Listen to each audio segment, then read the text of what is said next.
So I wanted to sit down and kind of do a story time about my labor and delivery, just because even though we were able to get everything in the vlog, which we didn't think we did, but we were able to, and we're so thankful for that. I just feel that the vlog doesn't really capture everything that I was personally feeling. Like, you see me going through it and you see Steven going through it, but it doesn't really capture like what I was feeling. And I feel like there's certain things that kind of went on that weren't explained in the vlog that I feel like I can better explain.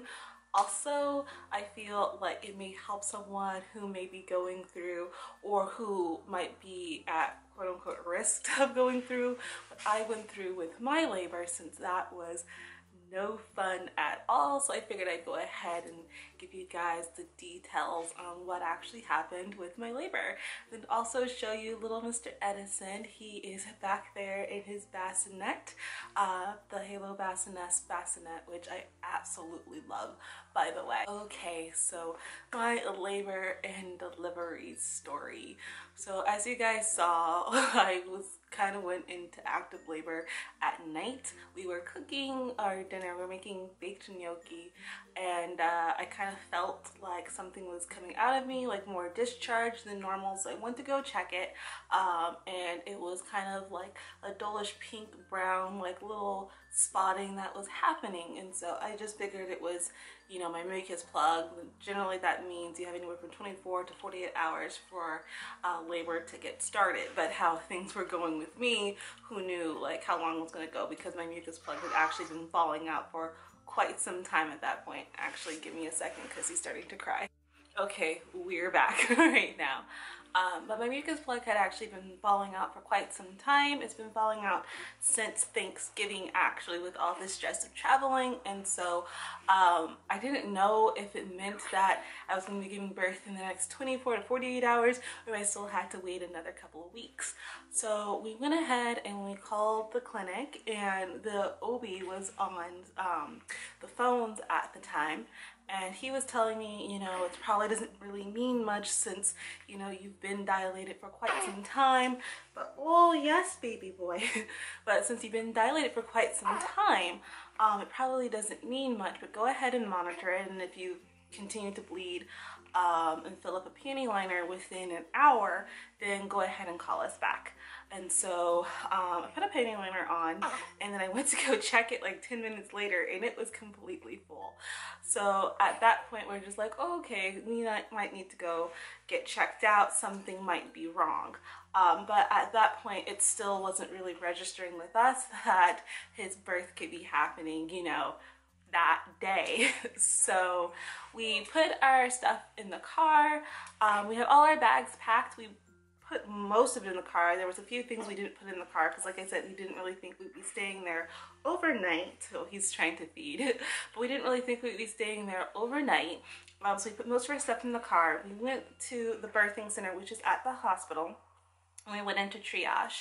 And when we went into triage the Sunday prior, so that was 3 days before I actually got admitted into the hospital in the birthing center, we were there for about 2 hours, and they were checked to see if my water was broken. They were checking my vitals and everything like that. They were checking to see if I could feel the contractions and whatnot. And I was having really strong contractions, like really strong ones, but I just wasn't feeling them, and my water hadn't broken. And so they went ahead and sent me home, and we figured it was going to be the same thing like that on Thursday. We got there, and 30 minutes later, my midwife came in, and she told me that my water, it didn't look like my water had broken quite yet, but he had a variable heart rate, and that we were going to go ahead and induce labor that day, since he was 39 weeks and 4 days at that point. And so I was kind of like, oh, okay, I guess we're going into labor now. And so it was kind of surreal because, like I said, we went there expecting to be sent home 2 hours later, and then 30 minutes after being there, it's like they were checking me into my suite. And so it was just kind of surreal. I was like, we're getting ready to be parents now. So after I was checked into my suite, they reran the test and they found out I did indeed actually have a rupture in my amniotic sac, but it was towards the top and it wasn't really a big rupture. And so they went ahead and started me on antibiotics since I was GBS positive. So they started me on antibiotics and a saline solution, and honestly that sucked. The first round of GBS antibiotics, which is just penicillin, lasted for about an hour and a half, and I was on the monitor system the entire time. And meanwhile, I was getting like really strong cramping pains in my lower left back. And prior to that, and I think I mentioned this in my 39-week pregnancy vlog too, I was getting like these menstrual pains that I generally get, and I generally get like a throbbing cramping pain in my lower left side, and that's how I know my period's coming. And so when I told my midwife that, she's like, that's a good sign, it means that your labor is getting ready to get started. We'll get back to why that was absolutely terrible in a little bit. But anyway, so I hated being strapped down for that long because it just made it really hard for me to move, and moving is how I deal with most of my pain. I just kind of move and shift around, and then I kind of either forget about the pain or the pain goes away. So being nailed down was not that fun at all. But after an hour and a half, I was able to get off the monitor. And then once I was off of the monitor and finished with that round of antibiotics, Stephen went to go home so he could go ahead and give Pepper a top off on her food and water, and then go get the rest of our stuff. So when Stephen got back, you know, he got back probably, because I got admitted into the hospital at about 9 o'clock p.m. And we got to the hospital probably around 8:30. But I got admitted into like 9:15, something like that. And then Stephen ended up going home to go get the rest of the stuff, I thinking around like 11:30 or midnight or something like that. And then from midnight to 2, I was just kind of up walking around, just trying to get labor started and stretch out my back and whatnot. I was kind of mad because I forgot to bring my yoga ball, and I forgot to tell Stephen to bring my yoga ball as well. So they gave me a yoga ball. I was bouncing around on that. And then around 2:30, my midwife comes into the room and she tells me that they're going to take a Foley tube and they're going to just induce labor and break the sac, just because she felt like that would start contractions going, because my contractions, although they were strong, they were still quite irregular. And so they go ahead and take the Foley tube, they pop the sac, and I was kind of afraid of that at first because everything that I have seen in so many other people's vlogs had said that when they pop your sac, it hurts. And it didn't really hurt. Like, there was no pain. There was a lot of pressure, so it kind of felt uncomfortable. It was very warm. It's like, because it's just a whole bunch of gush of water flowing out of you. But it was very warm. There was a lot of pressure, but it wasn't painful at all. And the midwife was happy with it because she said all the fluids were clear, there was no blood, there was no green, there was no black, and so no mucosa got in the sac, which was absolutely good. And so yeah, they popped the water at around 2:30, and then after that I actually started feeling most of my stronger contractions. I still didn't feel all of them up at that point. I still wasn't feeling all of them, but I was feeling a lot more of them, and they weren't painful. They were definitely uncomfortable, but they weren't painful. At the time, I was still dealing with more pain from the spasm happening in my back, which, oh gosh, like that was the one. No, my pregnancy wasn't that bad. But yeah, I was very glad for 9 months to have a reprieve from those period cramps, and then I kind of forgot what they were like, and then getting them back, I'm like, oh my gosh, can't believe I'm going to go through this every month again.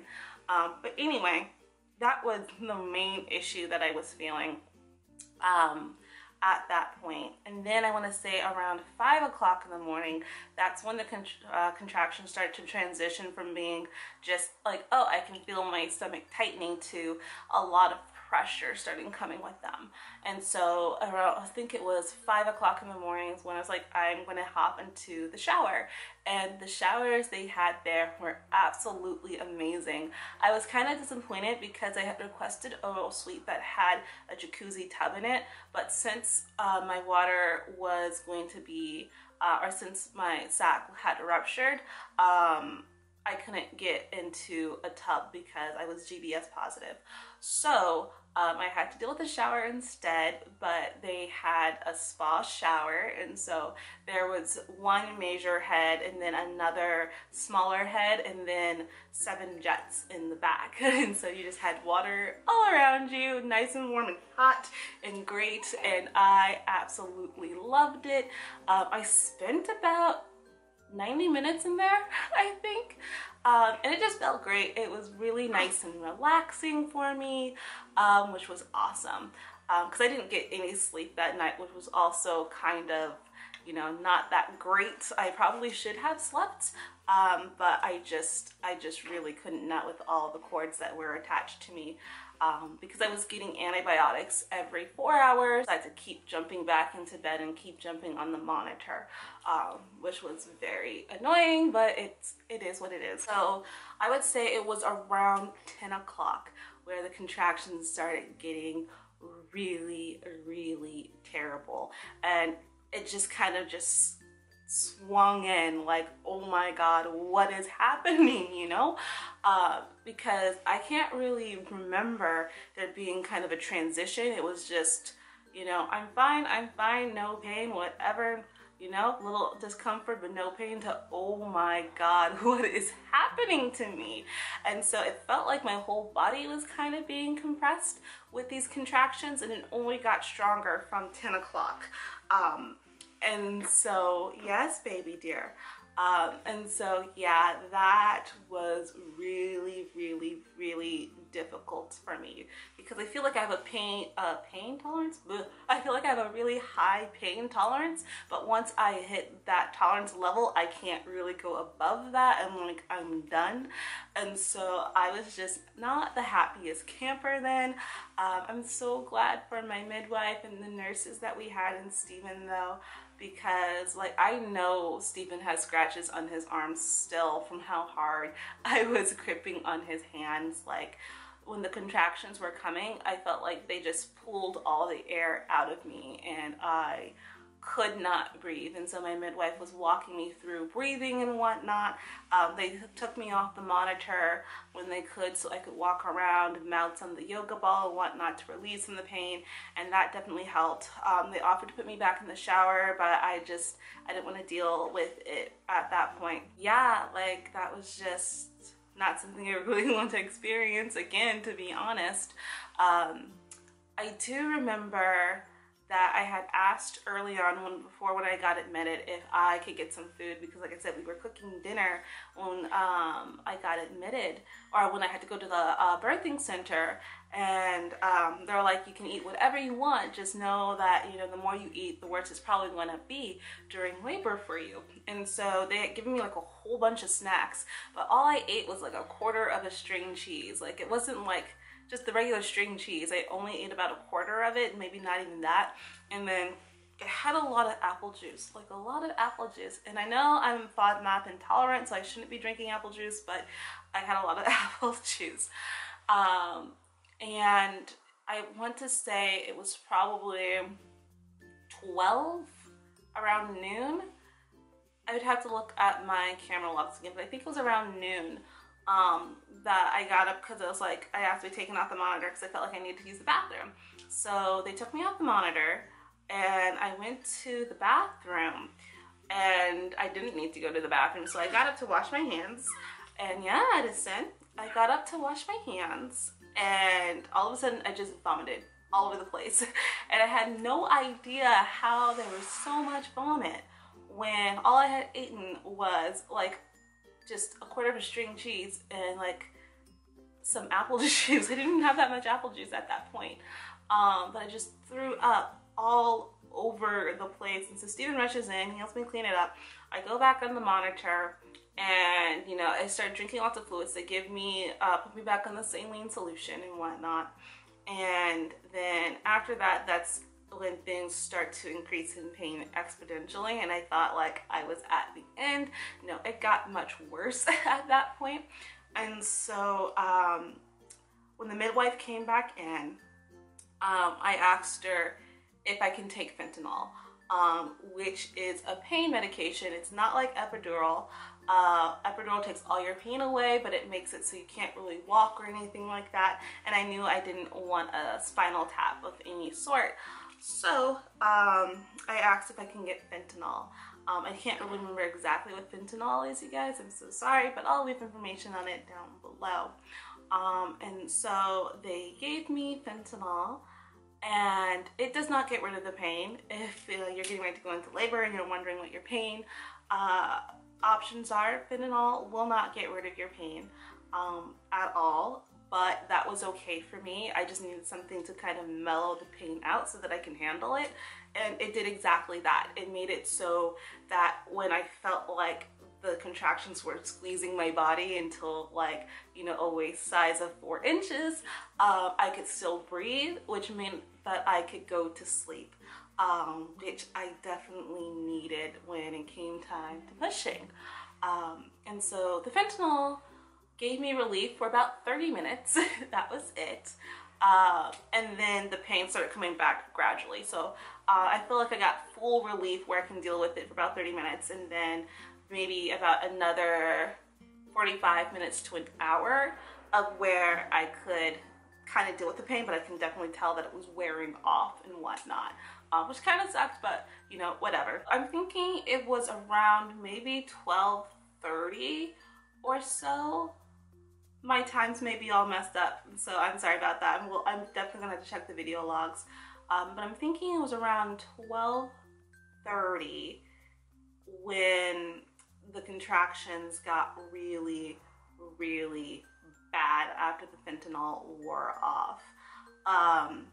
Like, I can barely remember what it actually felt like, but I do know that they were pretty severe, because my midwife had to come in again and remind me of, like, this is how you breathe and whatnot. Steven definitely got a lot of indentations on his hand and on his arm.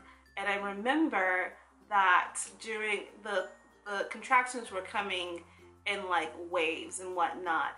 And when the contractions would ebb, I would almost go into like a trance state, it felt like.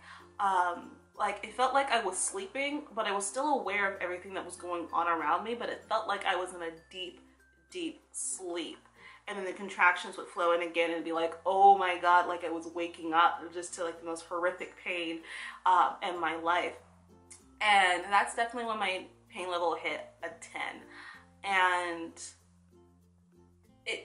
it's hard because I felt pain very similar to that in my life when my cyst ruptured, but it was different because the cyst rupturing was a very sharp pain, and the pregnancy contractions were a very pressure-oriented pain. It felt like my body was just being kind of collapsed in on itself, which is a really awkward thing to describe when you think about it.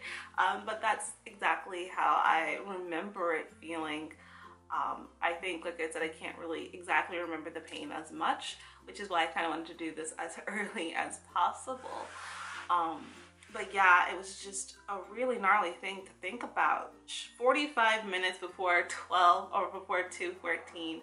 I know that because when I did look at the video logs, I did see that it took me 44 minutes to push. So it was probably actually an hour before 2:14 is when the midwife and the nurse in the room were talking, and they're like, she needs to be put on the monitor now.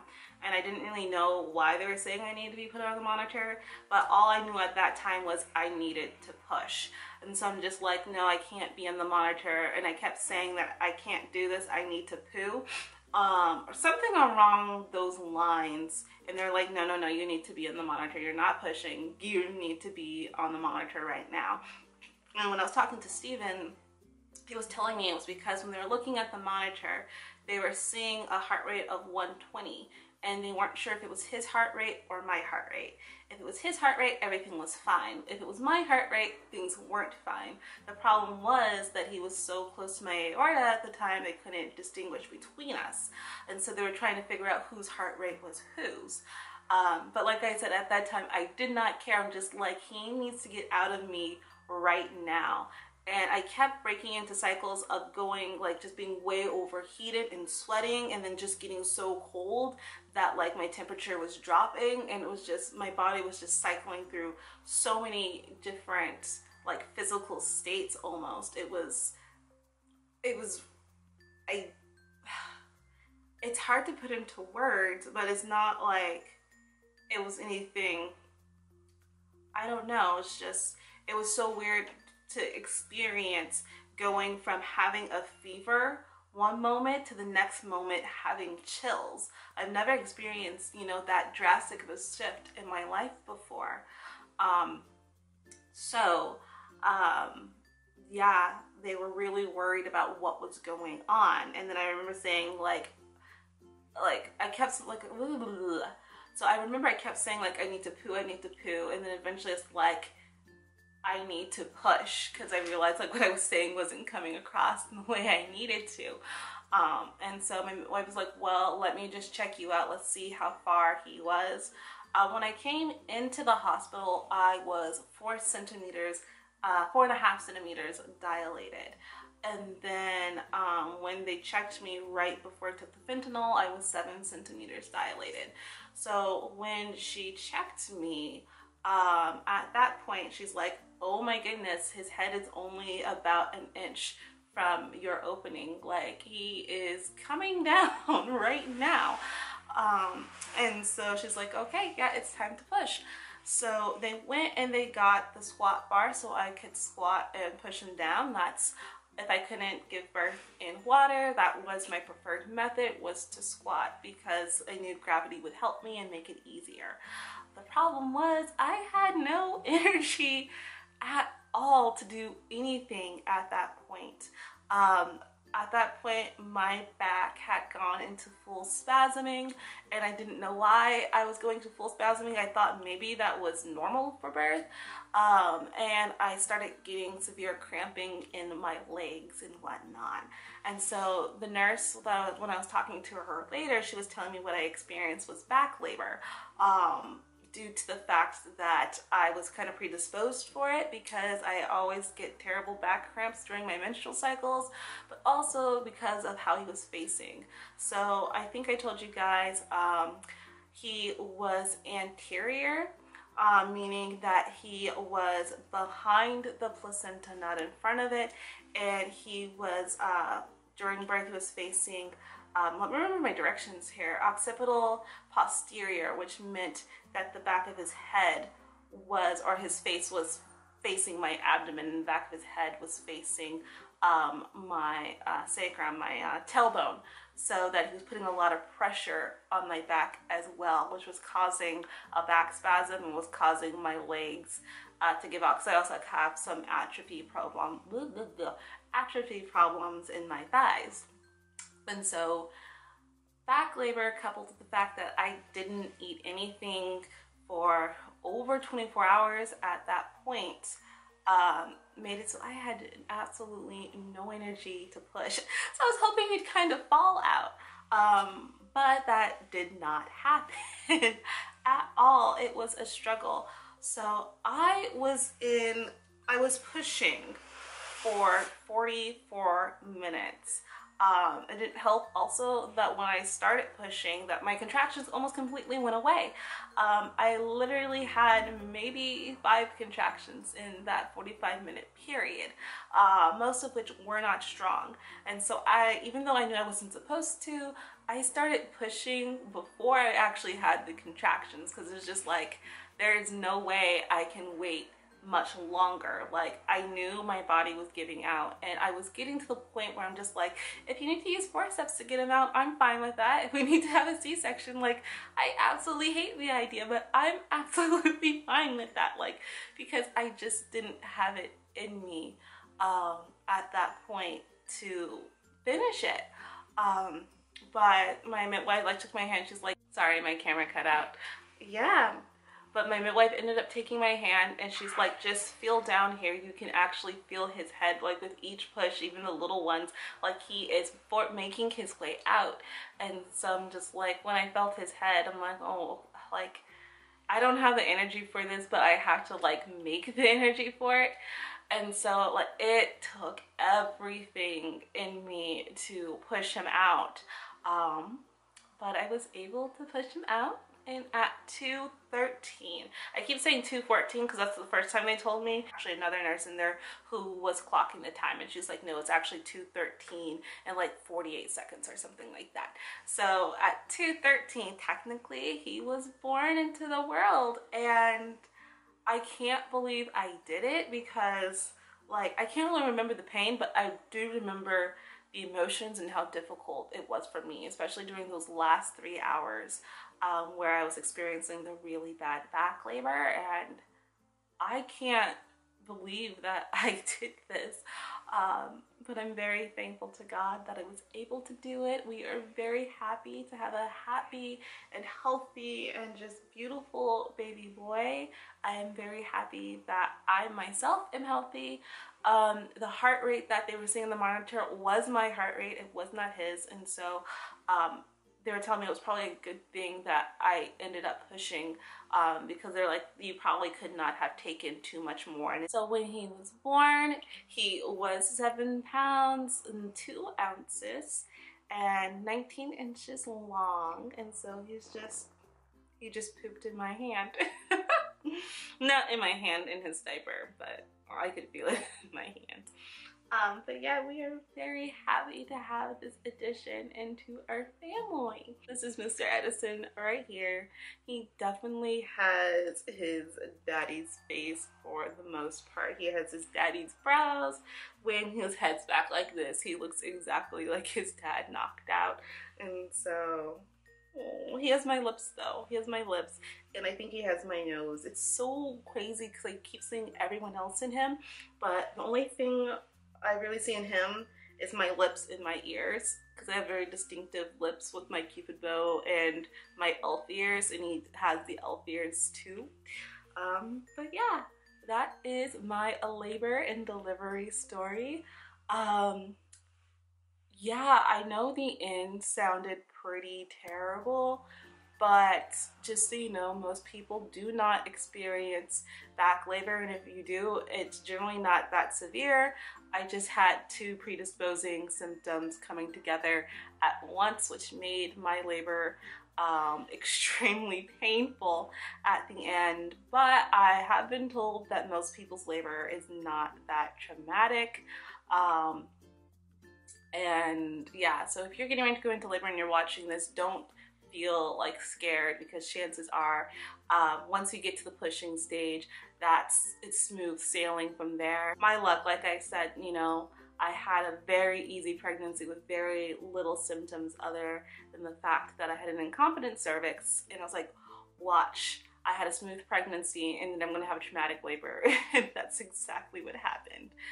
But anyway, I hope you enjoyed this story time. I just realized this is my first story time on the channel. Let me know if you want more story times. I know I like tell you guys some random stories in the comments sometimes, but I don't really sit down and chat and talk about, you know, life happenings and what's happened with me and whatnot. So if you would like to see more story times, definitely let me know. And me and Mr. Edison will see you guys later. Bye!